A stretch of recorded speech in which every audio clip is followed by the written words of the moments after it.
드디어 성벽 공사를 끝냈습니다. 공사를 시작하고는 52일 만에 완공을 한 것입니다. 이루 형언할 수 없는 행복감과 감사함, 그리고 벅찬 감격 속에서 지나간 일들이 정말 주마등처럼 그렇게 느헤미야의 마음속으로 지나갔을 것입니다. 처음에 예루살렘에서 온 사람으로부터 예루살렘 성의 그 참담한 상황에 대해서 들었을 때에 정말 가슴이 찢어지듯이 그렇게 아프면서 마음속으로부터 강력하게 자신이 가서 그 성을 재건해야겠다고 하는 이 거룩한 부담을 소명으로 사명으로 받았을 때가 바로 10개월 전인 아닥사스다 왕 제20년 기슬루월이었습니다. 사실 그때는 마음의 부담은 있고 정말 그것이 소명이라는 것을 느끼긴 느꼈지만 그러나 어떻게 해볼 수 있는 방법이 없었습니다. 그래서 기도하면서 하나님께서 길을 여시기를 기다리고 있었는데 놀랍게도 전격적으로 4개월 만에 그 기회가 왔었습니다. 언제나 가능할까? 정말 막막한 마음 가지고 그저 하나님 주신 마음, 하나님 주신 소명이니까 그 사명을 이룰 수 있도록 주 역사하옵소서라고 그렇게 기도하면서 기다렸는데 그 시간이 예상외로 빨리 전격적으로 그에게 온 것이다. 사실 하나님 일은 다 그렇습니다. 하나님 일은 다 이런 전격적인 역사가 있어요. 소명이 분명하고 그리고 정말 우리가 기도하면서 최선을 다하고 있으면 그러면 하나님은 우리가 생각한 것보다 훨씬 빨리 정말 전격적으로 그 역사를 행하시는 그런 하나님이시라고요. 느헤미야에게도 마찬가지로 그렇게 역사가 일어난 것입니다. 이미 우리가 본 바대로 한 번은 아닥사스다 왕이 먼저 물어봤어요. 내 얼굴에 근심빛이 있는데 어떻게 된 것이냐. 그 순간 이게 하나님께서 길을 여시는 순간일 수 있겠다라는 생각을 하면서 느헤미야는 예루살렘의 상황을 말씀드렸어요.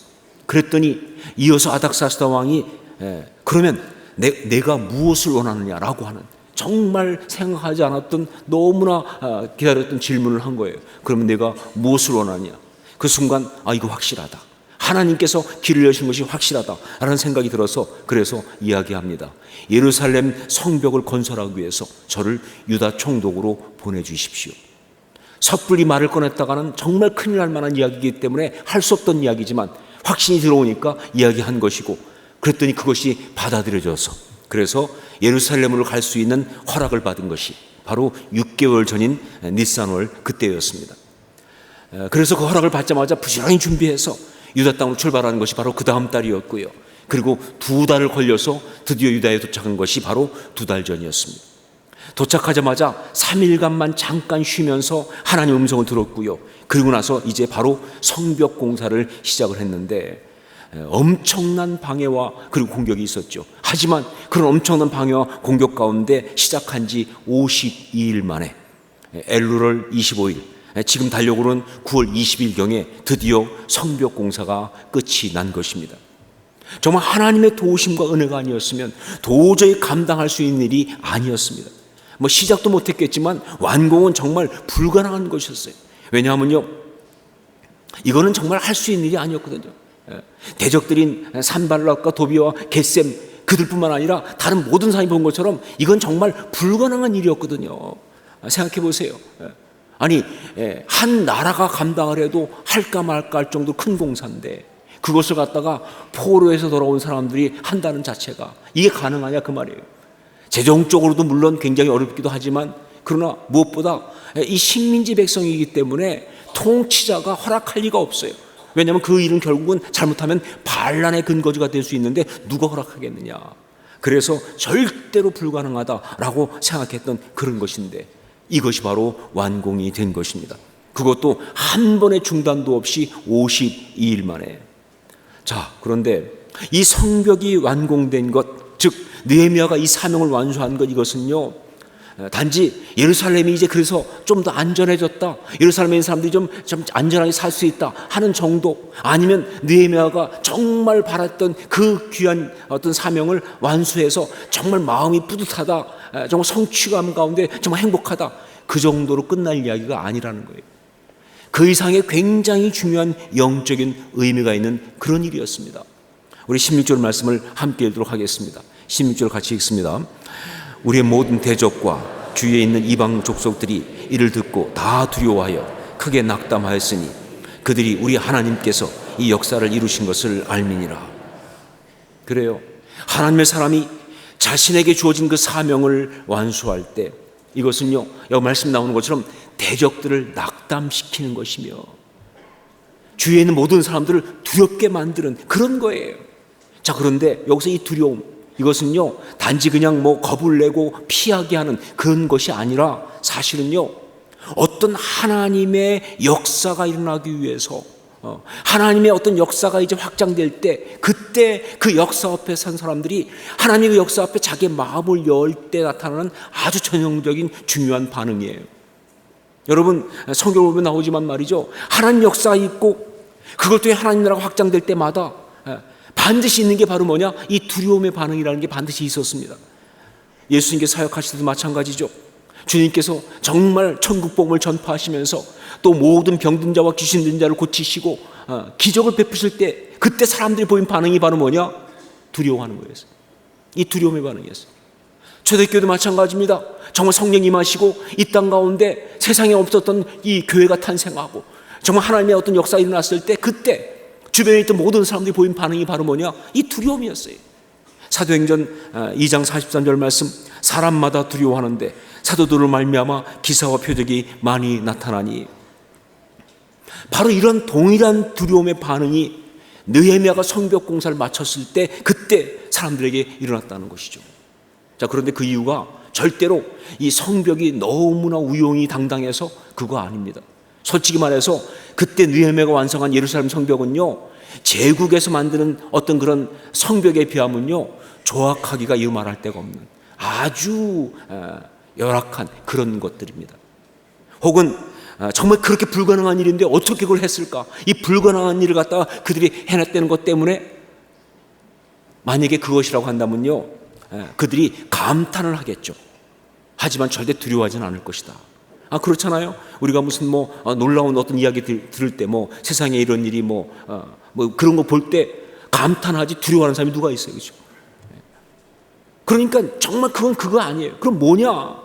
바로 이것은 그 일이 바로 하나님께 사명을 받은 자가 하나님을 의지하면서 하나님의 그 능력을 힘입어서 그 사명을 완수한 그런 것이기 때문에 그래서 그렇게 두려워하고 심지어 낙담하기까지 한다는 것이죠. 여러분, 그렇습니다. 하나님의 사람이 살아가면서 그가 받은 그 사명을 완수한다는 것은요 바로 그것이 하나님 나라의 역사입니다. 단지 그 사람의 삶의 이야기가 아니에요. 단지 그 사람이 어떤 일을 이뤘다는 이야기가 아니에요. 바로 정말 하나님의 나라의 어떤 역사가 일어났다는 그런 이야기예요. 정말 온 세상 가운데 하나님 영광이 나타난 것입니다. 사실은 대적들이 듣고 정말 낙담하고 두려워하듯이 그런 놀라운 승리가 선포된 것이다, 그 뜻이에요. 여러분, 그렇기 때문에 이 이상 가치 있는 일이 어디 있겠습니까? 이 이상 아름다운 일이 어디 있겠어요, 그렇죠? 이 이상 우리를 더 행복하고 보람있고 감격스럽게 만들 그런 일이 어디 있겠어요? 그러므로 오늘 이 느헤미야가 성벽 공사를 완공한 이 이야기를 통해서 성령께서 우리에게 주신 메시지는 이것입니다. 너도 똑같은 신앙인이니까 느헤미야가 한 것처럼 그렇게 너도 사명 완수 그 삶을 살아야 한다는 것이죠. 너도 사명 완수 삶을 살아야 한다, 살 수 있다라고 그렇게 도전하시고 그리고 격려하시는 그런 말씀을 주시는 것이다. 여러분, 이 세상 가운데 소위 인생이라는 것을 산 사람 중에서 가장 비참한 사람이 어떤 사람입니까? 인생을 살았는데 정말 비참하다 할 때 어떤 삶이 비참하다고 말하겠습니까? 너무 빨리 죽은 사람? 너무 힘들게 산 사람? 가난했던 사람? 혹은 명예가 없던 사람? 아니요. 정말 세상을 수십 년 아니면 100년 그 이상을 살았다 할지라도 말이죠, 정말 가장 비참한 삶은 어떤 삶이냐? 이룬 것이 없는 삶이 가장 비참한 삶이에요. 그렇게 오래 살았는데 이룬 것이 없어요. 그 삶을 되돌아봤는데 붙잡을 것이 없어요. 건질 것이 없어요. 이게 가장 비참한 인생이에요. 반면에 아무리 힘들고 어렵게 살았어도 말이죠, 정말 어떤 그 삶 가운데 정말 힘들고 고통스러운 일이 있다 할지라도 말이죠, 때때로 정말 너무나 섭섭하게 일찍 그 삶을 마감할 수밖에 없는 그런 일이 있었다 할지라도 말이죠, 그의 삶을 통해서 이루었다고 말할 수 있는 것이 있다고 한다면, 하나님이 주신 어떤 것을 이룬 것이 있다고 말할 수 있다고 한다면요, 그 삶은 정말 아름다운 삶이에요. 그 삶은 가치 있고 그리고 행복한 삶, 바로 그것이라는 거죠. 그렇기 때문에 우리가 하나님의 사람으로서 정말 제대로 아름답게 살기 위해서 꼭 기억할 단어가 뭐냐? 사명완수라는 거예요. 사명완수. 정말 이게 진짜 참된 신앙의 이야기입니다. 사명완수. 자, 그러면 우리는 어떻게 느헤미야처럼 사명완수의 삶을 살 수 있을까? 제일 먼저 중요한 것은 바로 뭐냐?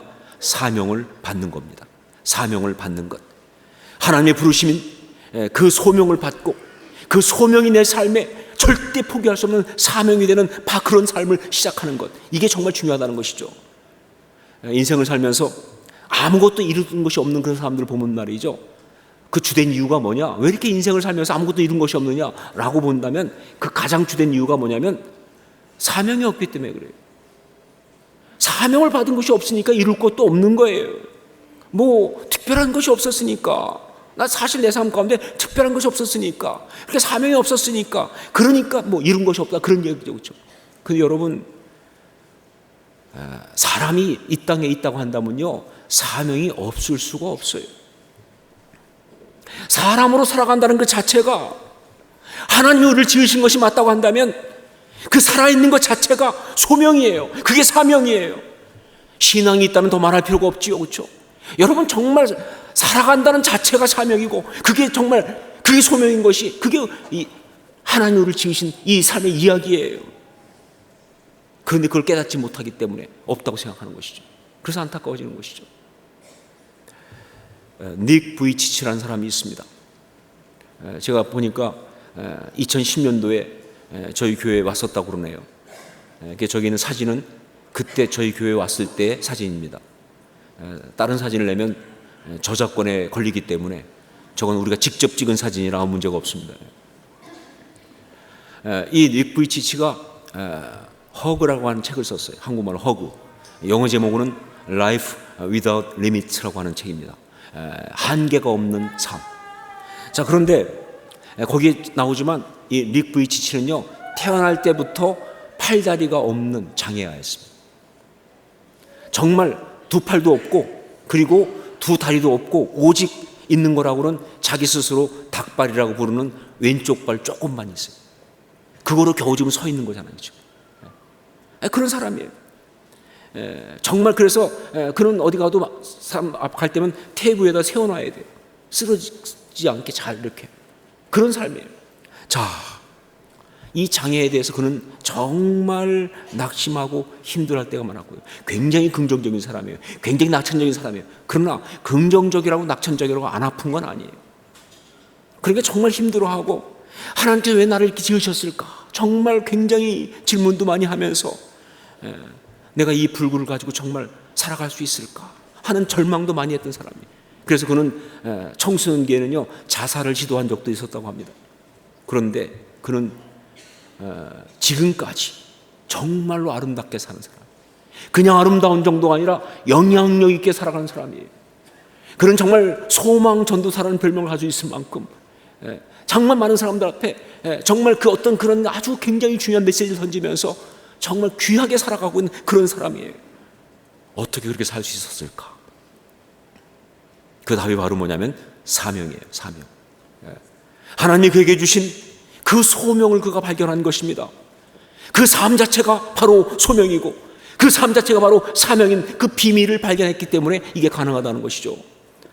이것을 아주 감동적으로 스스로 확인했던 이야기를 그 책에서 소개하고 있는데, 그것이 바로 캘리포니아에 있는 애너하임에서 있었던 이야기입니다. 그때 그 애너하임에 있는 어떤 교회에 그가 이제 갔는데, 집회를 하기 위해서. 그래서 사람들이 이제 이렇게 그를 데리고 가서 이 테이블에다 올려놓은 거예요. 그게 딱 섰는데 갑자기 저쪽에서 누가 자기 이름을 부르는 거예요. 닉, 이렇게. 그래서 그 부른 이름 때문에 돌아보는 순간 심장이 멎는 줄 알았다고. 정말 다리에 힘이 쫙 빠지면서. 닉은 참 재밌어요. 그래서 그때도 책을 쓰면서 가로 열고 다리가 있다면 이렇게 써놨어요.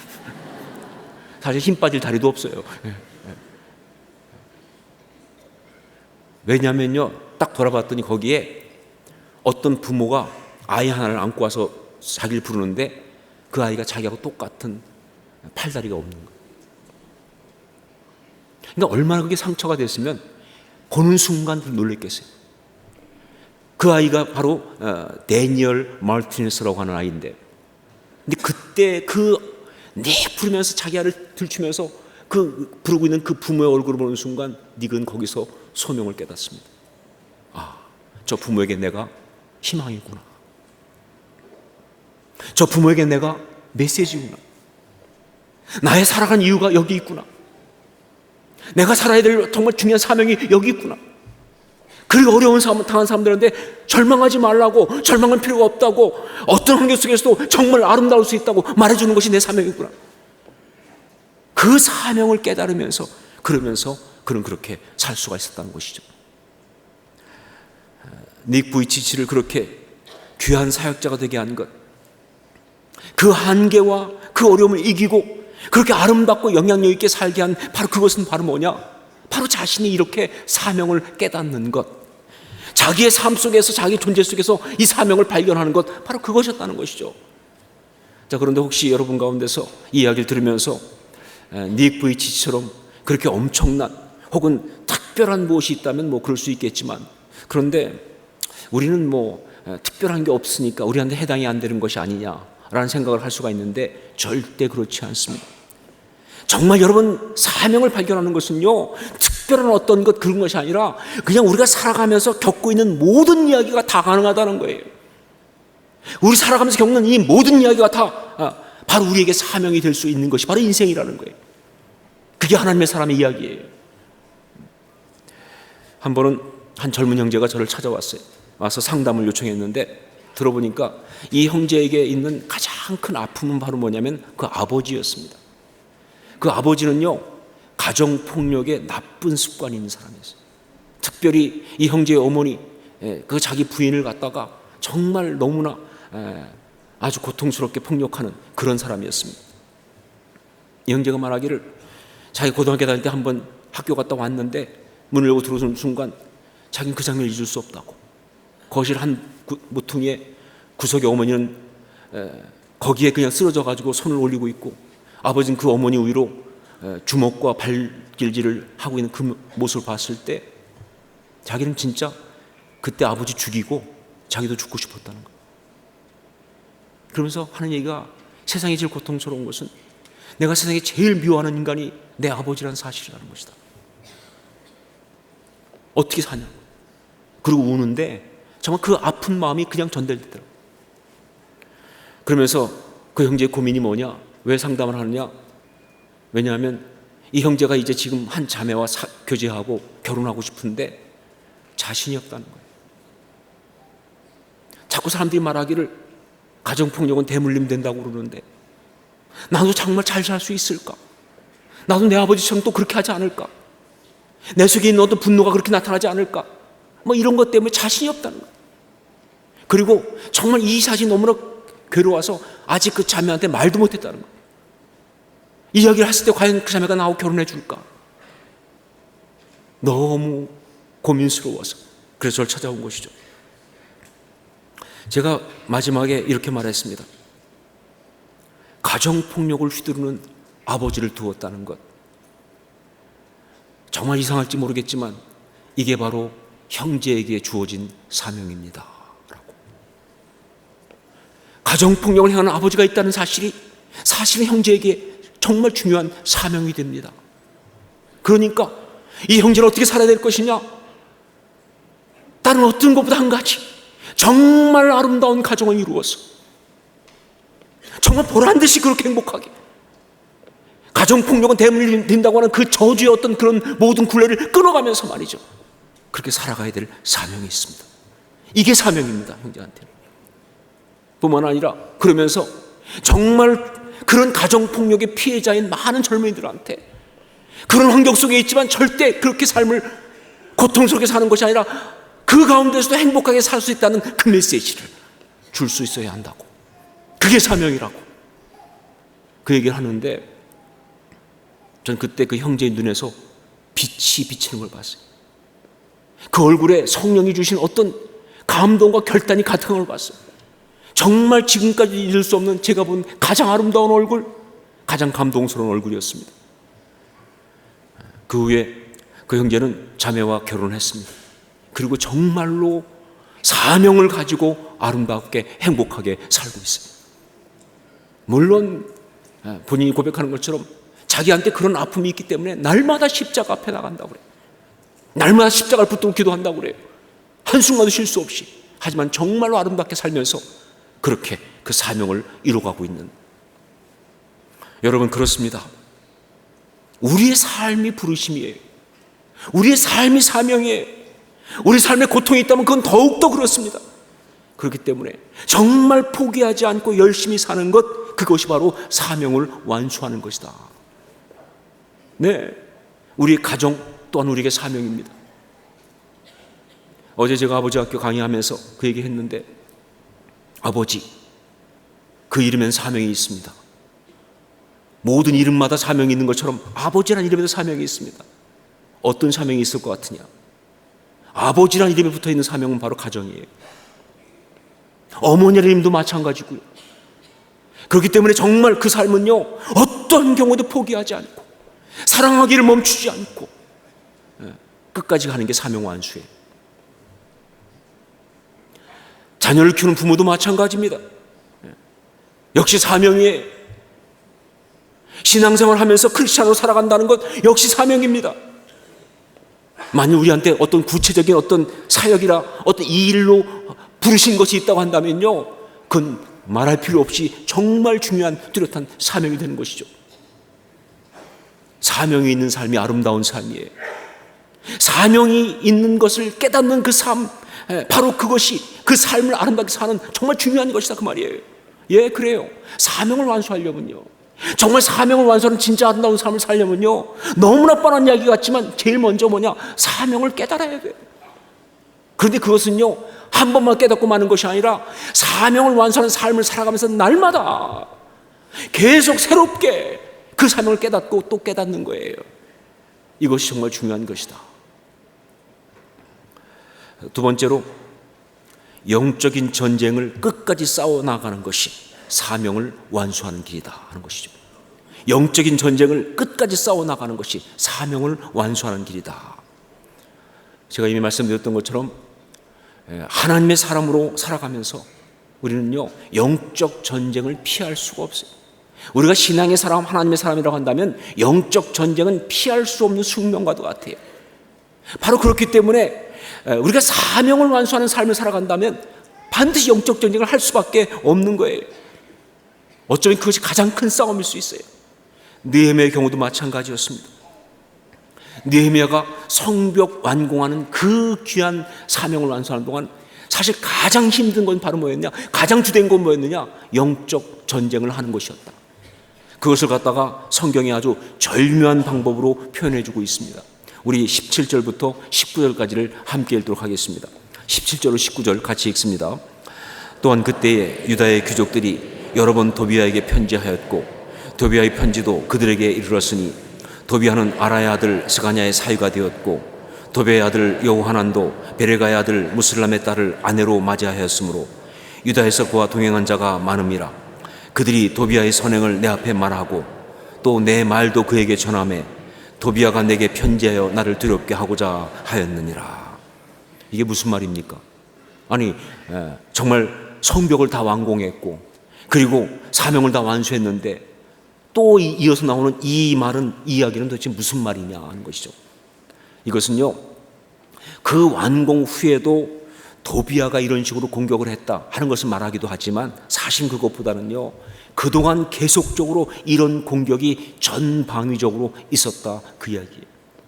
성벽 완공하는 그동안에 말이죠, 이 영적 공격이 얼마나 치열하고 얼마나 정말 대단한지, 단지 그냥 대적들이 밖에만 있는 것이 아니라 이 안에 있는 사람과 막 섞여가지고 어디서 오는지 알 수가 없는 거예요. 유다 사람들로 혼인하고 맺어져 가지고 내 옆에 있는 사람이 와서 도비아를 칭찬하지 않나 말이죠. 그러면서 또 오는 편지는 나를 두렵게 하는 것이 아닌가. 하여간 어디가 공격이고 어디가 아닌지 알 수 없을 만큼 너무나 다양하게, 너무나 집요하게 지금까지도 계속 그런 영적 싸움이 있었고, 그 싸움을 끝없이 하는 것이 바로 이 사명 완수의 길이었다는 것을 말해주고 있는 거예요. 그렇습니다. 우리가 정말 사명 완수를 위해서는요, 영적인 전쟁을 피할 수가 없습니다. 영적 전쟁을 하다가 멈추는 순간 사명 완수는 물 건너가는 거예요. 예, 사명 완수하려면요, 싸우되 끝까지 싸워야 돼요. 그런데 여러분, 우리가 알 것은 뭐냐? 이 영적 전쟁은요, 절대 중간에 그만두는 법이 없어요. 이것들이 포기를 몰라. 그러니까 결국 뭐냐? 우리도 끝까지 싸울 수밖에 없어요. 그들이 포기하지 않으니까. 그런데 정말 또 그러면서 우리가 알 것이 뭐냐? 감사한 것은, 그런데 우리가 포기하지 않으면, 우리가 정말 먼저 도망치지만 않으면, 우리가 먼저 낙심하지만 않으면 이 싸움은 반드시 이기는 싸움이 된다는 거예요. 이게 하나님이 주신 거예요. 이기는 싸움이에요. 평생을 함께 살아온 한 부부가 금혼식을 맞았습니다. 금혼식 50주년이잖아요, 그렇죠? 50주년, 결혼 50주년 맞아서 너무 귀하니까, 그래서 이제 예배를 드려달라고 그래서 교회에서 함께 예배를 드린 적이 있습니다. 그때 그 예배 자리에 가서 제가 하나님께 받은 말씀을 그 부부에게 전하게 됐는데, 그때 주신 말씀이 디모데후서 4장 7절부터 8절이었습니다. 나는 이제 선한 싸움을 싸우고 나의 달려갈 길을 마치고 믿음을 지켰으니 이제후로는 나를 위하여 의의 면류관이 예비되었으므로 주 곧 의로우신 재판장이 그날에 내게 주실 것이며 내게만 아니라 주의 나타나심을 사모하는 모든 자에게도니라. 제가 이 말씀을 딱 봉독했더니 그 옆에 있는 모든 성도들이 얼굴에, 아니 이 부부가 그동안 그렇게 부부싸움을 많이 했단 말인가, 이런 표정이 보이는 거예요. 목사님이 아마 미리 들은 바가 있나 보다. 물론 뭐 부부싸움도 뭐 할 수 있었겠죠. 하지만 여기서 말하는 선한 싸움은요, 그것만을 말하는 게 아닙니다. 예, 50년을 살아온 시간들이 대부분 그렇다는 거죠. 예, 부부로 살아간다는 것, 뭐 좋을 때도 있고 참 행복할 때도 있지만 얼마나 어려움이 많습니까? 실망하기도 하고 낙심하기도 하고 갈등하기도 하고, 때때로는 정말 이 부부됨이 박살날 만한 위기가 있기도 하고 말이죠. 그런데 그 모든 것 속에서 포기하지 않고 치열하고 가열차게 그래도 붙들고 믿음으로 여기까지 왔다는 이 자체를, 정말 하나님이 주신 것이니까, 그러니까 하나님의 일을 이루기 위해서 온다고 하는 이야기를, 예, 성경은 뭐라고 말하고 있느냐? 선한 싸움이다, 이렇게 말하는 거예요. 예, 선한 싸움 맞습니다. 죽으려고 싸우는 건 선한 싸움이 아니지만 사명 완수하려고 싸우는 건 다 선한 싸움이에요. 그러니까 사명 완수를 위해서 이 선한 싸움은 필수입니다. 그래야만이 나의 달려갈 길을 마칠 수 있으며, 그래야만이 믿음을 지킬 수가 있기 때문에, 그래야만이 우리 주님께서 나를 위해 준비하신 그 의의 면류관을 내가 받을 수가 있으니까. 사명 완수, 여러분, 이게 우리 신앙의 아주 구체적인 이야기예요. 이건 삶의 방향입니다. 정말 숨이 탁탁 막히고 손톱 발톱이 다 제껴질 만큼 힘든 길이라 할지라도 절대 포기하지 않고 가야 할 그런 방향이고 그런 길이에요. 이게 바로 사명 완수예요. 고용원 선교사가 만든 찬양 가운데 주님 다시 오실 때까지 나는 이 길을 가리라 라는 찬양이 있습니다. 전 개인적으로 고용원 선교사님 찬양 다 좋아하지만, 그러나 이 찬양만큼은 별로 부르기를 좋아하지 않습니다. 왜냐하면요, 일단 너무 비장해, 선선. 그리고 너무 가열차. 그래서 사실 그냥 예배 때 마음이 준비 안 된 대로 이걸 부르게 되면요, 스스로 기만하는 것 같아서 아주 마음이 불편해요. 그래서 별로 안 좋아하는 거예요. 그런데 어떤 때 정말 이 찬양을 부를 수밖에 없는 때가 있어요. 정말 그 상황에 대해서 이 찬양을 부르면요, 이건 통곡이에요. 이건 결단이에요. 영혼과 마음이 함께 쏟아지는 것입니다. 주님 다시 오실 때까지 나는 이 길을 가리라. 정말 주님 그렇습니다. 끝까지 갑니다. 끝까지 갑니다. 주님이 됐다고 할 때까지, 사명을 완수할 때까지. 근데 여러분 아세요? 바로 그러한 결단이 돌아보면 저를 살리는 순간이었다는 사실을. 아니면 망할 뻔했어요. 아니면 무너질 건데 바로 그 결단이 살리는 거예요. 여러분, 사명 완수의 길, 정말 그렇게 비장하고 정말 그렇게 힘든 길이지만 그러나 정말 아름다운 길입니다. 정말 신앙으로 살아가면서 가장 아름답게 그 길을 살아갈 수 있는 가장 구체적인 길이에요.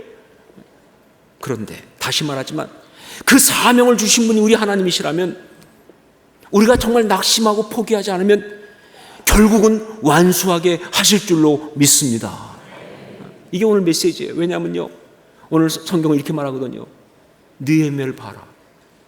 그렇게 불가능한 일인데 결국은 이루어내지 않았는가, 사명을 완수하면서. 그렇다면 똑같은 신앙을 가진 너는 어떻겠느냐 하는 거죠. 똑같은 신앙을 가진 너도 그럴 수 있지 않겠느냐. 아니, 그럴 것이다. 그렇게 말씀하시는 것이죠. 여러분, 정말 믿음으로 그 사명 완수의 길을 아름답게 걸어갈 수 있기를 주의 이름으로 축원합니다. 그래서 아름다워질 수 있기를. 기도하겠습니다.